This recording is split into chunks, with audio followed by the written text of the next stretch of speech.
L'ambassadeur américain en poste à Kinshasa danse aux côtés d'un policier. Mike Hammer était venu inaugurer plusieurs commissariats financés par les États-Unis dans la région du Kasaï. Postée sur Twitter, la vidéo a fait le tour du pays. Et la chanson de ce policier faisait la promotion de bonnes relations entre la police et les communautés. Les États-Unis sont fiers de soutenir cet effort. Par rapport à la danse, oui, il y a encore du travail à faire. L'ambassadeur américain n'en est pas à son premier essai. À chacun de ses déplacements, il demande par exemple aux Congolais de lui choisir un nom de famille emblématique de la région qu'il doit visiter. Pour cet internaute, sa stratégie de communication est bien rodée. Vous voyez, il arrive dans un coin, il adopte un nom.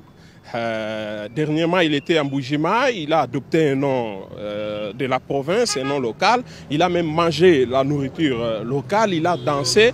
Vous voyez, ça permet à certains esprits de supprimer l'idée selon laquelle ces gens-là n'aiment pas les Africains. Une communication qui fait réagir. Si certains s'amusent de l'attitude de l'ambassadeur, d'autres sont un peu plus critiques. Les aventures de Tonton Mike au Congo. Vive la nouvelle diplomatie américaine. Certains estiment qu'il en fait de trop.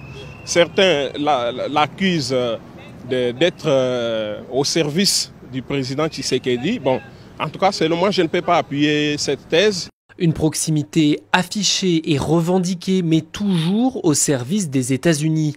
Depuis le début du mandat de Félix Tshisekedi, les Américains font pression sur le Congo pour accélérer la justice. Mike Hammer est l'un des premiers à s'être félicité de la suspension du général Khaimbi, ancien directeur des renseignements militaires et sous sanction de l'Union européenne.